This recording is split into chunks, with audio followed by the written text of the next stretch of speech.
Praise lord. Praise lord. మీరెవరు సంతోషంగా లేరు అనుకోండి. హల్లెలూయా. పర్వాలేదు, కాసేపు కూర్చొని నవ్వండి, పర్వాలేదు. దేవుని సన్నిధిలో ఆనందం ఉన్నది. అందుకే అందరూ నవ్వుతూ సరదాగా దేవుని సన్నిధిలో మనం కూర్చొని దేవుని యొక్క వాక్యాన్ని రాత్రి కాసేపు మనం ధ్యానించుకుందాం. మనకందరికీ సుపరిచితమైన ఒక వాక్య భాగమే నేను చెప్పి త్వరగా కూర్చోవాలని కూర్చున్నాను. మొదటిగా మీరు కూర్చున్న దేవుని యొక్క దాసులందరూ కూడా ప్రత్యేక వందనాలు తెలియవచ్చున. వచ్చి కూర్చున్న సంఘ బిడ్డలందరూ కూడా యేసుక్రీస్తు పేరున నా హృదయపూర్వక వందనాలు. లూకాసు వార్తల పుస్తకం 15వ అధ్యాయం. బైబిల్ ఉన్న వాళ్ళందరూ కూడా బైబిల్ తెలిస్తే చాలా బాగుంటుంది. లూకాసు వార్తల పుస్తకం 15వ అధ్యాయం మనందరికీ తెలిసిన ఒక అధ్యాయం. యేసయ్య అక్కడి నుంచి చెప్పిన ఒక గొప్ప 3 కథల గురించి అక్కడ మనకందరికీ తెలుసు. మీ అందరికీ కూడా తెలుసో లేదు, ఇది నేను ఒకసారి పరీక్షించుకోవడానికి కోరుతున్నాను. లూకాసు వార్త 15వ అధ్యాయం చదివారు ఎప్పుడైనా? ఎన్ని వస్తువులు అక్కడ తప్పిపోయినట్టుగా బైబిల్ చెప్తున్నది? లూకాసు వార్త 15వ అధ్యాయంలో ఏమేమి తప్పిపోయినట్టుగా రాయబడి ఉంది? 100 గొర్రెలు ఒకటి తప్పిపోయింది. 10 నాణ్యములో 1 నాణ్యం తప్పిపోయింది. 3వది 2 కుమారులో 1 కుమారుడు ఏమైపోయాడు? తప్పిపోయాడు. ఈ అధ్యాయం మనం చదివితే తప్పిపోయిన విషయం గురించి మనకు అధికంగా కనబడుతున్నది. కానీ ఆ విషయం కాదు చెప్పడానికి వచ్చినది. ఈ అధ్యాయంలో త్రియేక దేవునికి ఉన్న తత్వం మనకి కనిపించి తీరుతున్నది. దాని గురించి కొన్ని మాటలు చెప్పి త్వరగా నేను కూర్చుంటాను. చాలా మందికి ఉన్న ఒక కాంట్రవర్సీ, మనం 3 దేవుడికి సేవిస్తున్నామా, 1 దేవుడికి సేవిస్తున్నామా అన్న ఒక ఆలోచన చాలా మందికి ఉంది. ఈ అధ్యాయం మనం చదివినప్పుడు దాంట్లో మనం చూసి బైబిల్ గ్రంథంలో ఉన్న ఏ ఒక వాక్యం చూసినా, ఏ వాక్యం విడదీసి మనం చదివినా త్రియేక దేవునికి ఉన్న తత్వం మనకి కనబడి తీరుతుంది. ఈ రాత్రి వేళ మనం అందరం కూడా ఆసక్తితో ప్రార్థన సహకారంగా కూర్చుంటే ఈ రాత్రి వేళ దేవుడు మనతో మాట్లాడి తీరుతారు. లూకాసు వార్తల పుస్తకం 15వ అధ్యాయము మనం చదివినప్పుడు దానికి 20వ వచనం మనం చదివినప్పుడు మనం అక్కడ చూడొచ్చు. చెప్పండి, ఎవరు చదవండి 20వ వచనం.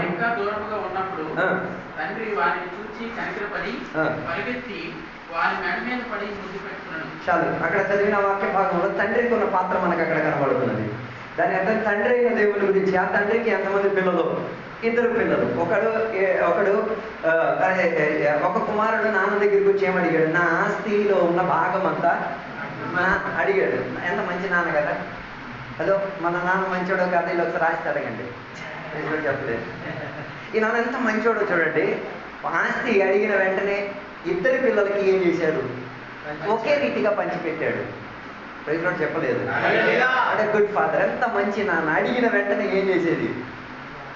లావిష్గా ఇచ్చేసాడు. ఇచ్చేసిన తర్వాత వీడు ఏం చేశాడు తెలుసా? దొరికినవన్నీ సమకూర్చుకొని ఎక్కడికి వెళ్ళాడు? మనం అందరం దూరదేశం లేదు, లోకానికి వెళ్ళాడు. చెప్పలేదు. నాన్న ఇచ్చిన సొమ్ము మొత్తం పొందుకొని ఎక్కడికి వెళ్ళాడు? లోకానికి వెళ్ళాడు. దాని అర్థం దేవుడు మనకి ఆయుష్ ఇచ్చాడు, దేవుడు మనకి ఆరోగ్యం ఇచ్చాడు, దేవుడు మనకి బుద్ధి ఇచ్చాడు, దేవుడు మనకి అన్నీ ఇచ్చాడు. ఇచ్చిన తర్వాత మనం ఎక్కడికి వెళ్తున్నాం? లోకంలోకి వెళ్తున్నాం. చెప్పలేదు. ఈ కుమారుడు కూడా ఎక్కడికి వెళ్ళిపోయాడు? లోకంలోకి వెళ్ళడానికి నాన్న దగ్గర నుంచి దూరం అయితే చాలు, లోకానికి దగ్గర అయిపోతాడు. అర్థం కాలేదు. నాన్న దగ్గర నుంచి దూరం అయితే లోకానికి దగ్గర అవుతావు, లోకానికి దగ్గర అయితే నాన్నకి దూరం. చెప్పలేదు. నువ్వు నాన్నకి దగ్గరకున్నావా, లోకానికి దగ్గరకున్నావు? నువ్వే వివేచించుకో. పరిశుద్ధాత్మ దేవుడు నీతోనే మాట్లాడు. నాన్న సొమ్ము పట్టుకునే తిరుగుతున్నావు, నాన్న ఆరోగ్యం ఇచ్చే తిరుగుతున్నావు, నాన్న బుద్ధిని పొందుకునే తిరుగుతున్నావు. ఎక్కడున్నావు? నాన్న దగ్గర ఉన్నావా, లోకంలో ఉన్నావా? ఈ రాత్రి వేళ ఒకసారి పరిశోధించుకు తీరాలి. ఈ కుర్రోడు కూడా ఎక్కడికి వెళ్ళిపోయాడు? నాన్న దగ్గర నుంచి నానాస్తి పొందుకొని ఎక్కడికి వెళ్ళిపోయాడు? లోకంలోకి వెళ్ళిపోయాడు. లోకంలోకి వెళ్ళి ఏం చేసుకున్నాడు? నాన్నని మర్చిపోయి ఒక స్థితిగతిలోకి వెళ్ళిపోయాడు. కానీ ఏమైతే తీరిందో తెలుసా? పరిస్థితి నాన్నను గుర్తు పెట్టించేటట్టుగా ఉన్న పరివేశంలో తీసుకొచ్చాడు. చెప్పలేదు. నాన్నని ఎక్కడ గుర్తు పెట్టుకోవాల్సిన పరిస్థితి వచ్చింది. ఈయన ఎక్కడికి వెళ్ళాడు తెలుసా? దూరదేశానికి వెళ్ళి ఉన్న సొమ్ము మొత్తం ఏం చేసుకున్నాడు? నాశనం చేసుకున్న తర్వాత ఈడు ఆ ఊర్లో ఉన్న పెద్ద మనిషి దగ్గరికి వెళ్ళి నాకు ఒక ఉద్యోగం ఇవ్వండి అని అడిగాడు. ఉద్యోగం అడిగాడు కానీ జీతం అడగలేదు. ప్రైజ్లార్డ్ చెప్పలేదు. ఉద్యోగం అడిగాడు కానీ ఏం అడగలేదు. జీతం అడగలేని వాడిని ఎవడైనా పనిలో పెట్టుకుంటాడు, జీతం అడిగిన వాడు పనిలో పెట్టరు. ప్రైజ్లార్డ్ ఇక్కడే చెప్పాలి. ఈ కుర్రోడు దేనికోసం అక్కడికి వెళ్ళి ఉద్యోగం అడిగాడు? మనం తిండి కోసం ఉద్యోగం అక్కర్లే. ఈ ఈ ఈ మనం బైబిల్ గ్రంథం ఎప్పుడు చదివినప్పుడు యూదుల పశ్చాత్తలాన్ని చదివే మనం ఏం చేయాలి, బైబిల్ని చదవాలి. ఈడెందుకు నాన్న దగ్గర నుంచి దూరం అయ్యాడు? లోకానికి వెళ్ళాలి. లోకానికి వెళ్ళాలంటే నాన్నకి బై బై చెప్పాలి. నాన్నకి బై బై చెప్తే మాత్రం సరిపోదు, నాన్నని అవమానించి తీరాలి. అప్పుడు యూదులకు ఒక ప్రత్యేకత ఉంది. ఏంటో తెలుసా? యూదులకు పంది అన్నది అసహ్యం చెందినది, అపవిత్రత. అప్పుడు నాన్నని తల దింపి తీరాలంటే ఈడే ఎక్కడికి వెళ్ళాలి ఉద్యోగం అడగడానికి? నాన్నకి నచ్చిన దగ్గరికి వెళ్ళి తీరాలి. చెప్పలేదు. నువ్వు లోకంలో ఉన్నావా, నాన్నకు అసహ్యం కలిగేటట్టుకున్న పరివేశంలో ఉన్నావా లేదా, నువ్వు పని చేసిన కాడ చూస్తే తెలిసిపోద్ది. Where you are working it will show. అది మీకు తెలియవరుసది. నీవు నాన్నకి అవమానపరిచేటట్టుగా జీవించి తీరుతుంది. అందుకే కదా కొరింథీ పత్రిక, మీరు దేవుని యొక్క ఆలయం అని మీరు ఎరుగరా? దాని అర్థం దేవుని యొక్క ఆత్మ మనలో ఏం చేస్తున్నది, నివసించి తీరుతున్నది. ఎందుకంటే మేము చెప్తున్నది, ఎవరు ఈ ఆలయాన్ని పాడు చేస్తారో ఆయన పాడు చేసి తీరుతుంది. దాని అర్థం ఎంత నాన్న దగ్గర నుంచి దూరం అవుతావో అంత నాన్నకి ఏం చేసి తెప్పించి తీరుతున్నాం, అవమానం తెప్పించి తీరుతున్నాం. ఈయన కూడా అక్కడికి వెళ్ళి అవమానం తెప్పించుకున్నాడు, ఆశించుకున్నాడు. పందుల దగ్గర నుంచి ఏం పొందుకుందామని. ఉద్యోగం అడిగినోడికి తిండి అడిగితే పెట్టడా? ఉద్యోగం ఎవడికి వెళ్ళి అడిగాడు వాడికి తిండి అడిగితే ఏమండి కాస్త అన్నం పెట్టడా? మళ్ళీ ఆయనకి అక్కడికి వెళ్ళి అడగలేదు. మీరాక అన్నారు వీడు తిండి కోసం ఎక్కడికి వెళ్ళాడని. ఇది మనకి ఎవరెవరో రుద్దేసి పెట్టేశారు. ఈరోజు అది మారాలి. వీడు వెళ్ళింది దేనికి? ఎవరినేమో అవమానపరచాలి, నాన్నని అవమానపరిచి తీరాలి.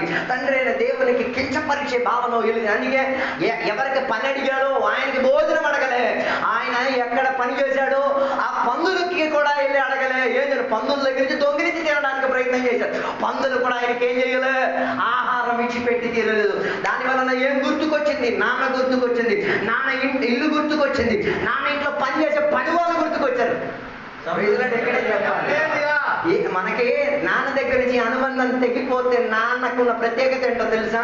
నువ్వు ఎక్కడ తప్పిపోయావో అక్కడి నుంచి వచ్చావో అక్కడికి తిరిగి వెళ్ళి తీరడానుకున్న ప్రేరేపణ దేవుడు నీకేం చేసి తీరుతాడు, ఇచ్చి. అది అదేం చేశాడో తెలుసా?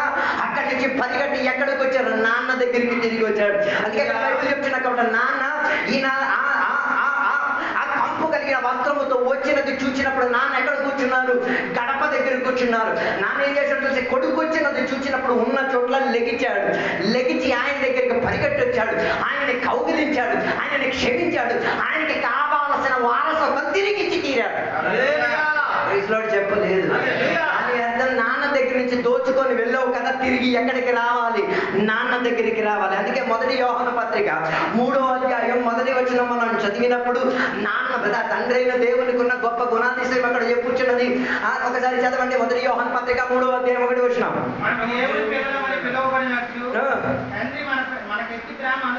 ఓ మై గాడ్, ఎంత గొప్ప ప్రేమ ఎవరు మనకు అనుగ్రహించాడు?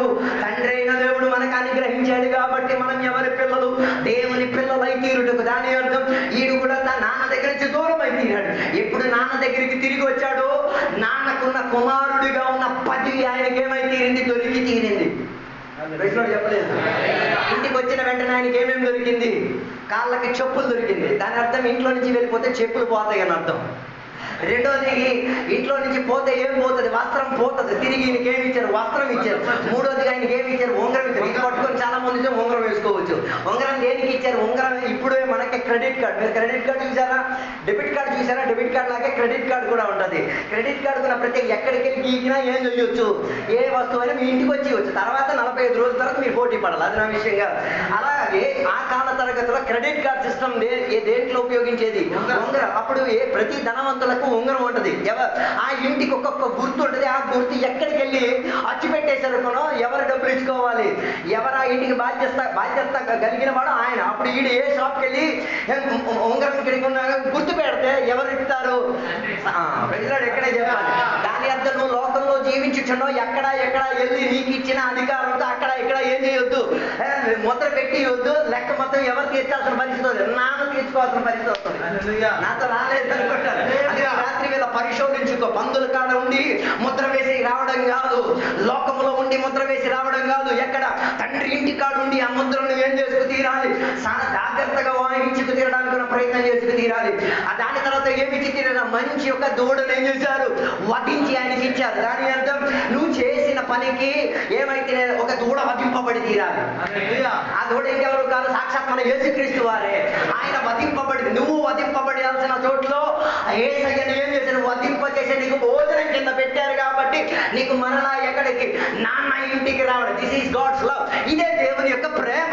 నువ్వు చావాల్సిన చోట్ల, నీవు నాశనం అవ్వాల్సిన చోట్ల తండ్రి ఎవరిని బాధ్యతగా వహించి తీరాదు, యేసయ్యను బాధ్యతగా వహించి తీరాదు. This is God's love. ఇదే దేవుని యొక్క ప్రేమ. రెండోదిగా మనం చదివినప్పుడు మనం చూడగలిగిన ఒక మాట, దాని లూకా సువార్తలకు పుస్తకం 15వ అధ్యాయం 4వ వచనం చదివినప్పుడు యేసుక్రీస్తు వారి గురించి చెప్పుచిన మాట. అక్కడ గొర్రెల కాపరి అని చెప్పబడుతున్నది. 100 గొర్రెలు ఒకటికి ఉన్నాయి. అందులో ఒకటి ఏమై తీరింది, ఒకటి తప్పిపోయి తీరింది. తప్పిపోయి తీరినందుకు ఎవరు ఎత్తుక్కొని వెళ్ళారు?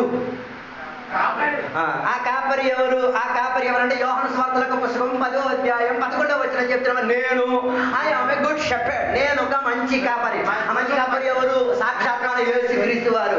అప్పుడు ఆ కాపరికి ఉన్న ప్రత్యేకత ఏంటో తెలుసా? ఎక్కడ నువ్వు తప్పిపోయినా ఆయన నిన్ను ఏం చేసి తీరుతాడు, వెతుక్కుంటూ వస్తాడు. అదే కదా యోహాను సువార్తలకు లూకా సువార్తలకు పుస్తకం 19వ అధ్యాయం 10వ వచనం చెప్తున్న ఒక మాట, మనిషి కుమారుడు వచ్చింది నశించిన దానిని వెతికి తీరడానికి, తప్పిపోయిన దానిని ఏం చేసి తీరడానికి, తిరిగి సంపాదించుకు తీరడానికి. ఒక పాయింట్ ఒక లూకా సువార్త 19వ అధ్యాయంలో ఉన్న సారాంశం చెప్పొచ్చా? What is the context? లూకా సువార్త 19వ అధ్యాయంలో ఒకటి తప్పిపోయాడు. ఎవడాడు? జక్కయ్య. ప్రైజ్ ఇక్కడే చెప్పాలి. జక్కయ్యకు ఒక ఆశ కలిగి నేను ఎవరిని చూడాలి? మనం అలా లేదు. I want to see a saviour, రక్షకుడిని చూడాలి. యేసయ్య అంటే మనకి అంతకు అర్థం. యేసయ్య అన్న పదానికి అర్థం రక్షకుడు. రక్షకుడు ఎలా ఉంటాడు? బోర్డు ముందు రక్షకుడిని చూశాను, కానీ ఈ రక్షకుడు ఎట్ట అంటాడో నేను ఏం చేసి తీరాలి, చూసి తీరాలి. ఈ రాత్రి వేళ యేసయ్యను చూడటం మాత్రం కదా, రక్షకుడిని ఏం చేసి తీరాలి, చూచి తీరాలి. అందుకే ఈడేం చేశాడో తెలుసా? ఆయన గురించి బైబిల్ చెప్తున్న మాట, ఆయన ధనవంతుడు. రెండోది ఆయన గురించి ఆయన పొట్టోడు.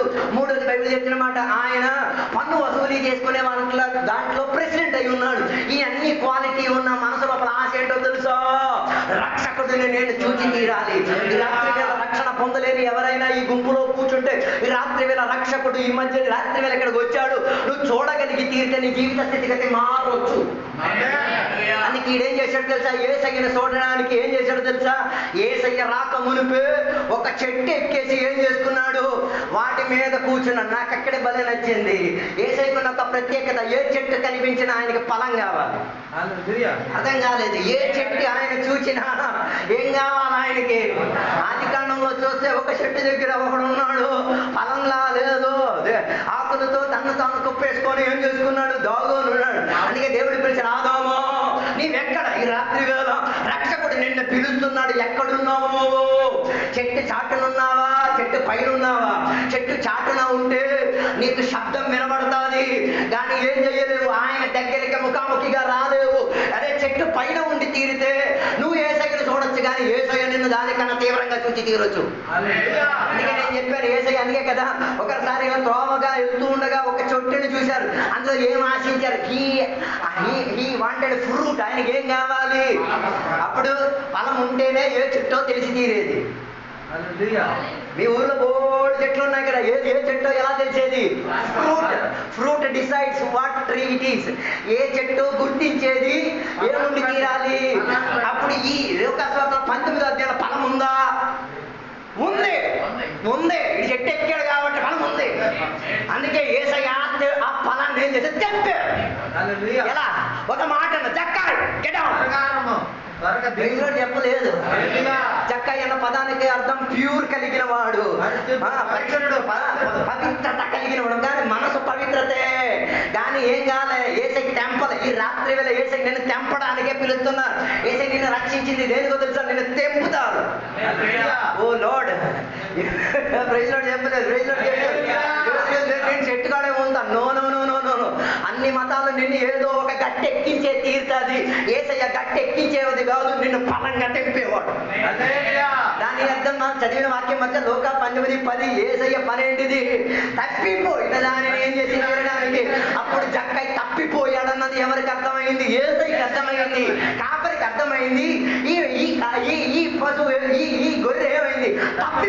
దీన్ని ఏం చేసి తీరాలి? తెప్పి తీరాలి. Praise lord. వెంటనే యేసయ్యను తెప్పేసరికి ఈయన కిందకి ఏం చేశాడు? దిగాడా? మనకున్న ప్రాబ్లం ఇదే.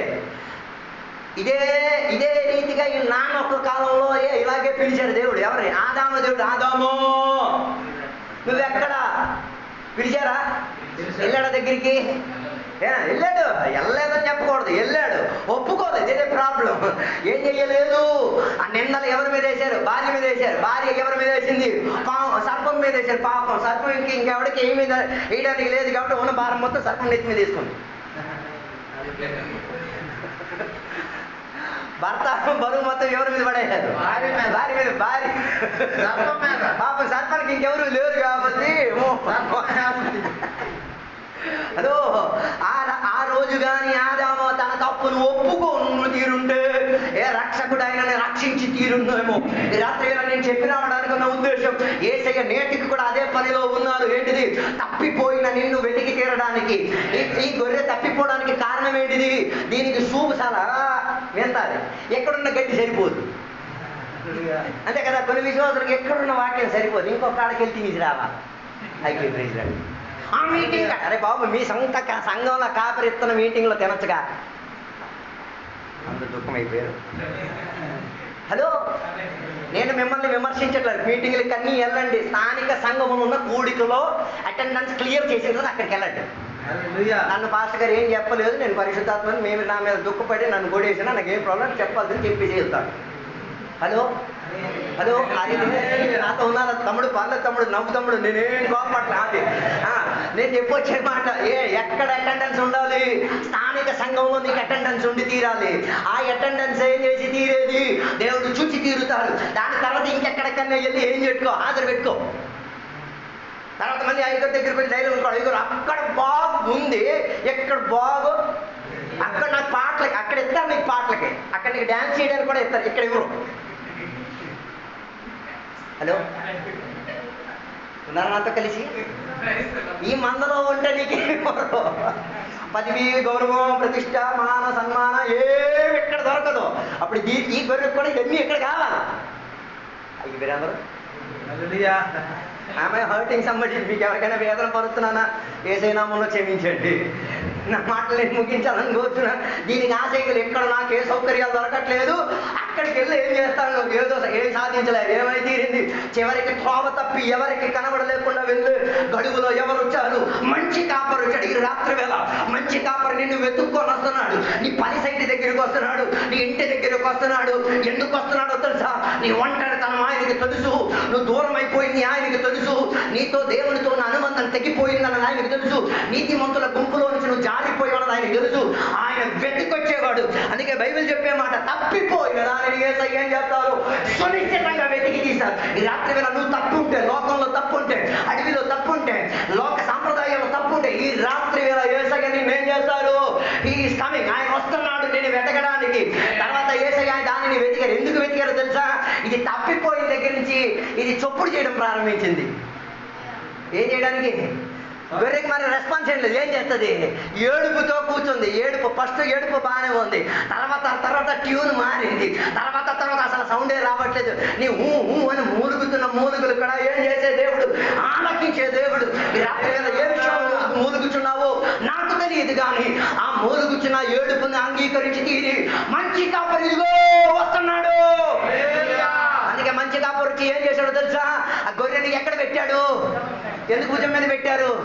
లేదు, దీనికి మరి నడవడానికి ఉన్న బలమే లేదు.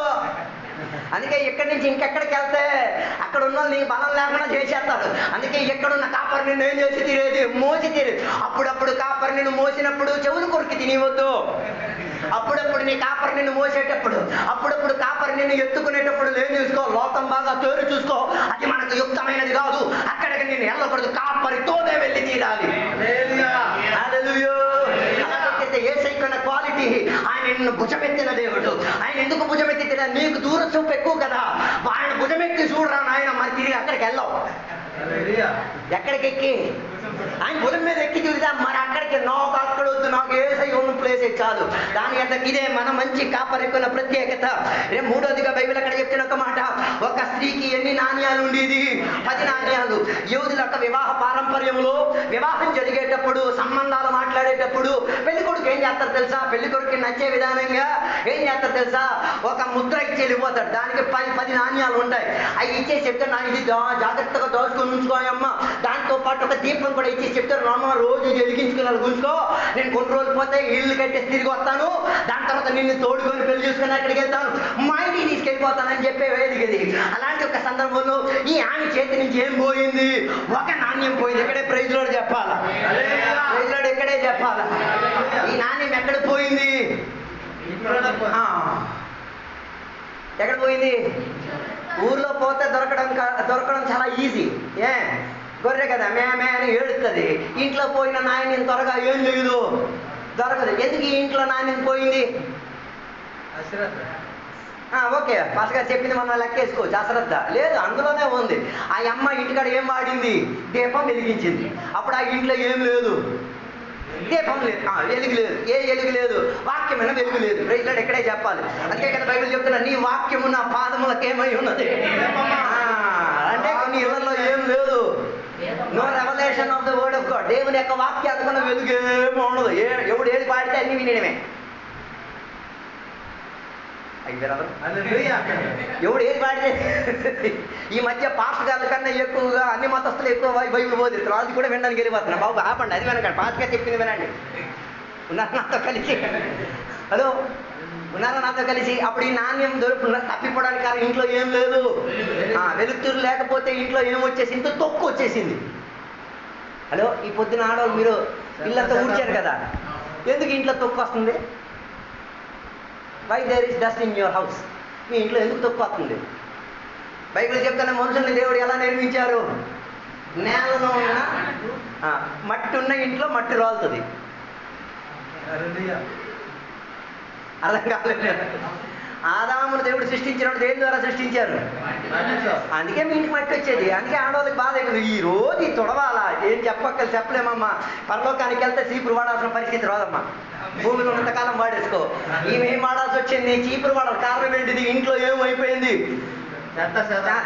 చాలా మంది ఇంట్లో జీవితంలో ఏ చెత్త ఎక్కువ నిండిపోయింది. వరుడైనా ఏసైకును ఒప్పందం చేసావు ఏమని? నువ్వు తప్ప ఇంకొక దేవుడు నాకు లేడు, నువ్వు తప్ప నాకు ఇంకొక ప్రభువు లేడని ఒప్పేసుకొని వెయిట్ చేసావు.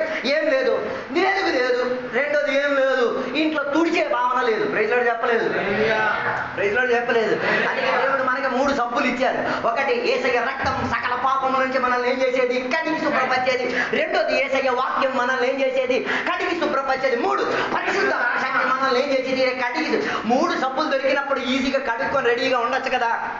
హలో హలో హలో హలో, నాతో లేరు అనుకుంటా, నాతో లేరు. ఈ అమ్మ కూడా ఎవరితో వివాహం నిబంధన?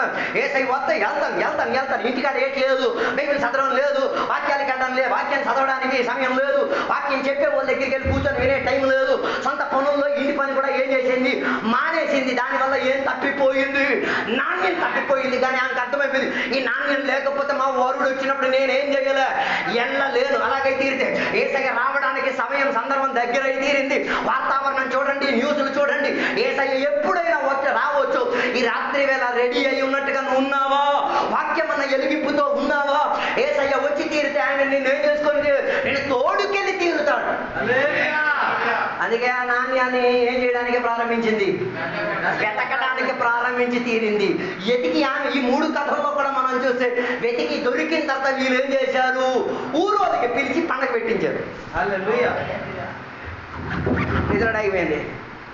మనం దేనికి? మనం పుట్టినరోజు, చావు రోజు, ఆ రోజు, ఈ రోజు నాయన నువ్వు తప్పిపోతే తిరిగిపోతే భోజు పెట్టు చెప్పు. I was last. నేను తప్పిపోయా, నాన్న దగ్గర నుంచి తప్పిపోయా, నేను యేసయ్య దగ్గర నుంచి తప్పిపోయా, పరిశుద్ధాత్మ దగ్గర నుంచి నేను తప్పాను. ఈ కాలంలో ఇలాంటి బోధకులు వచ్చేసారు. పరిశుద్ధాత్మ లేదు, ప్రభావరాలు లేవు, ఏటి లేదు. నాయన పరిశుద్ధాత్మ ఉంది, దాని కార్యం జరుగుతున్నది. బైబిల్ చెప్తున్న మాట, ఇప్పుడు పరిశుద్ధాత్మ యొక్క కాలం. అందుకే కదా యోహాను సువార్త పరిశుద్ధాత్మ వచ్చినప్పుడు మీకు దేని గురించి కన్విక్షన్ ఇస్తుంది? పాపము గురించి. హలో, దేని గురించి? You are on the track of sin. నీవు ఏ పరుగు పందులో పరిగెడుతున్న పాపం అన్న అందుకే కదా కాయనితో దేవుడు చెప్పినప్పుడు, నాయన ఎక్కడుంది పాపం? అదో ఎవరు రిమైండర్ ఇచ్చారు? దేవుడు చెప్పారు. ఓ మై గాడ్, దేవుడు చెప్పారు ఏమని? కయ్యంతో చెప్పాడు, వాకిలి పాపం ఉంది, అది నీ మీద ఏం చేయకూడదు, ప్రభుత్వం తీసుకోకూడదు, నువ్వు దాని మీద ప్రభుత్వం తీసుకు తీరాలి. ఈ రాత్రి వేళ దేవుడు నీకు పరిశుద్ధాత్మ ఇచ్చిన దేనికో తెలుసా? పాపం మీద ప్రభుత్వ పరిచి తీరడానికి. నీ పాప ప్రాయశ్చిత్తం కొరకే 39 దర్భాలు ఎక్కడికో వహించుకున్నాడు, తన శరీరం మొత్తం చింపుకున్నట్టుగా వహించుకున్నాడు. కల్వరి శిలువ వరకు యెరూషలేం తెరివీధి అంత ఒక కుక్క వెళ్ళినట్ల వీధంతా పడి లేచి వెళ్ళిందో దేనికో తెలుసా? నీ ట్రాక్, ఏ ట్రాక్? సిన్ ట్రాక్ మారి నీతి ట్రాక్ లోకి నీకు వచ్చి తీరడానికి రాత్రి వేళ నాయన ఈ సిన్ ట్రాక్ నిన్ను ఏం చేసి తీరుతుంది? నిన్ను చంపేసి తీరుతుంది. కానీ నీతియుక్తమైన ట్రాక్ లోకి రాత్రి వేళ తిరిగి వచ్చి ఈ రాత్రి వేళ పరిశుద్ధాత్మ దేవుడు నిన్ను పిలుస్తున్నాడు. అది ఈ రాత్రి వేళ తెలుసుకు తీరాల్సిన మాటల. పరిశుద్ధాత్మ వస్తే మనకి దేని గురించి? పాపము గురించి, రెండోది నీతిని గురించి, మూడోది తీర్పును గురించి. ఓ లార్డ్, 3 things. ఒకటి పాపము గురించి, రెండోది నీతిని గురించి, మూడోది దేని గురించి? ఓ మై గాడ్, దేని గురించి? మన కోర్టులో మనకి నల్ల సొక్కోడు ఉన్నాడు కాబట్టి ఎలాగైనా బతికి డబ్బో గిబ్బో ఇచ్చేసి ఆస్తో సస్తో ఇచ్చేసి ఏం బతికి వచ్చు. కానీ ఒక కోర్టు మన కొరకు ఏర్పరచబడుతుంది ఎక్కడ?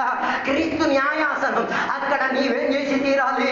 నువ్వు చేసినది మంచిదైనను చెడ్డదైనను అన్నిటికీ నీవేం చేయాల్సి వస్తుంది? లెక్క అప్ప చెప్పాల్సి వస్తుంది. రాత్రి వేళ పరిశుద్ధాత్మ లెక్క అప్ప చెప్పి తీరడానికి కన్విక్షన్ ఇస్తున్నాడు.